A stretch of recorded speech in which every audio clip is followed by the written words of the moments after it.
elephants. It's a gender bender!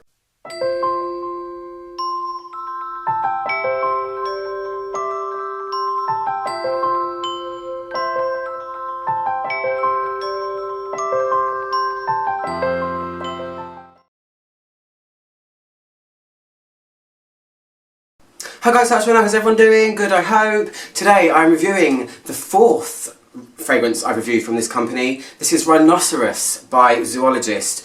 I've said it before and I'll say it again. It's a really interesting brand. I really appreciate they're bringing something different to the table. Well, I've not been a fan of everything they've done. I've definitely appreciated the strangeness and that their fragrances are complex and multi-layered and unusual. So, if you don't know already, the guy behind them is Victor. I actually got in contact with him recently. I'm really happy. They're just about to release 2 new fragrances. They're doing Nightingale and they're doing Macaque, the little cute monkey thing. So I've already reviewed Panda, Hummingbird and Bat. Beaver is my favourite of the line, which is why I'm reviewing it last. But today we are talking about RHINOCEROS. This one came out in 2014.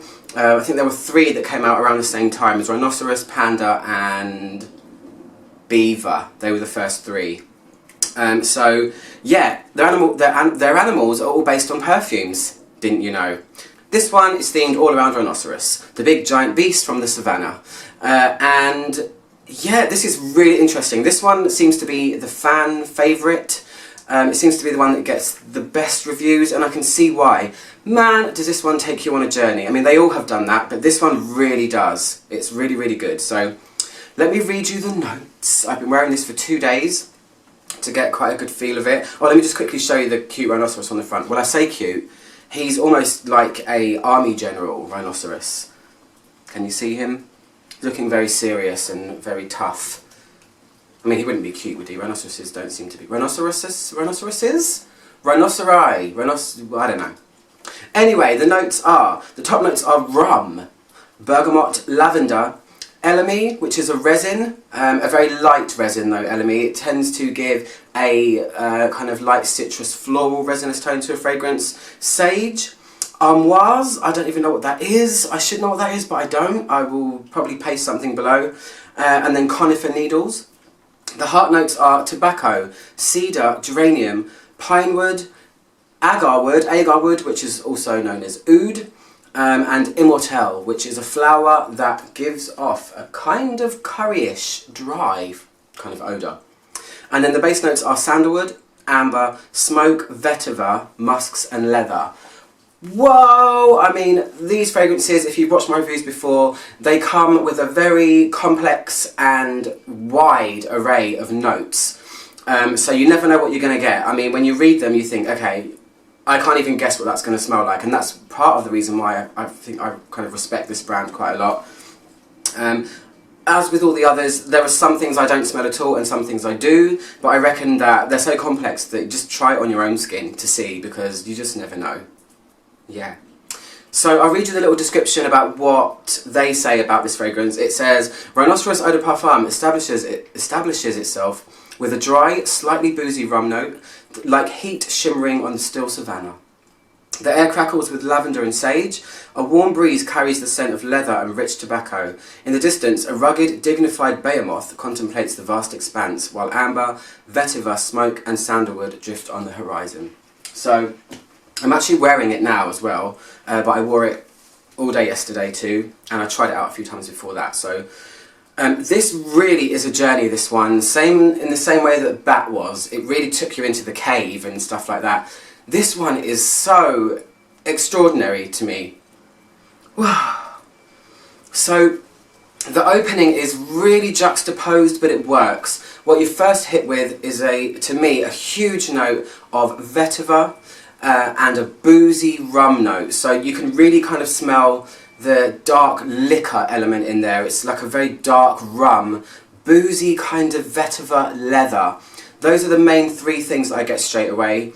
It has this kind of brown, dry tinge to it, but that's just backed up by this huge masculine notes, of Vētiver and leather. So it starts out with a huge punch. I mean, seriously, I sprayed this in my office and I soon realised this isn't really an inside kind of smell. So don't make that mistake. I mean, it does really change. I mean, there's a lot more to be revealed, but the first stages of this are really brash. I think in my written review I described it as brash, bold, and wild I described it as, and quite unforgiving, but in a really good way. So I love it. I mean, what's dancing around in the background of this is an aromatic tone, which is really unusual, paired together with kind of this leathery Vētiver kind of booziness. There's an aromatic tone coming out of it, but it's dancing in the background. It's not very obvious, and that's coming from the pine needles, sage, things like that. So there is a greenery, but it's just on the horizon behind the baobab tree.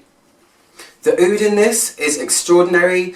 If any of you know me already, I'm not the hugest fan of oud, but the oud in this is so superbly blended in that it's just nestled in amongst the other notes and giving the fragrance character without being a super oud fragrance. Oud is so unforgiving as well. It just kind of, to me, it takes over a lot of things and it changes the character of a lot of fragrances. But this balance is achieved amazingly. Balance is one of the hardest things to achieve when making a fragrance. Believe me, I know. I have tried it myself. I have done my studies. So I'm just real big kudos to Victor and this fragrance. The oud is there, it's giving it, there is that sort of mushroomy earthiness that oud gives, but it doesn't smell of full-on Arabian oud, so it slots into the puzzle perfectly.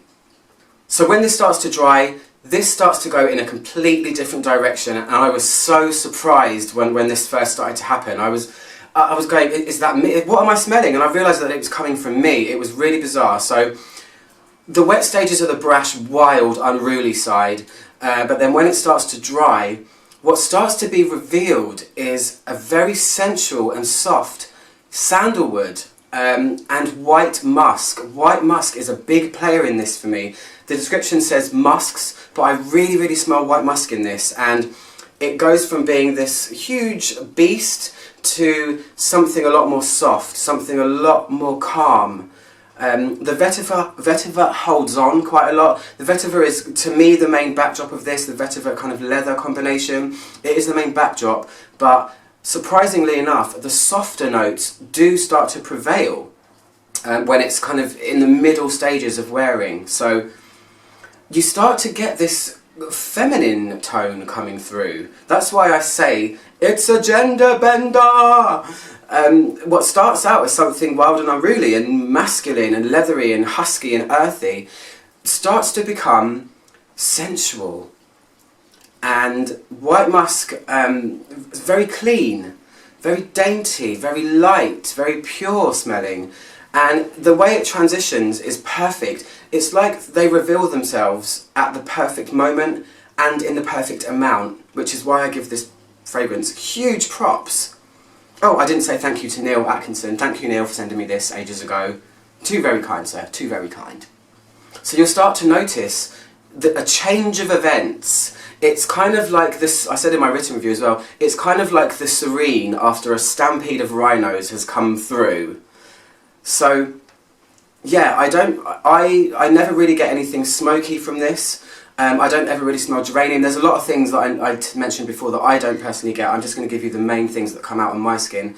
And when this starts to soften, it softens all the way down. It goes from 10 to 1 in terms of masculine to feminine. So, I mean, it's still wet though. I don't even know I'm doing that. It's probably better to do it here.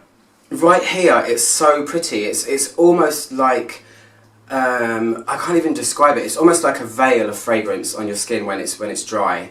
And it's just a combination, to me.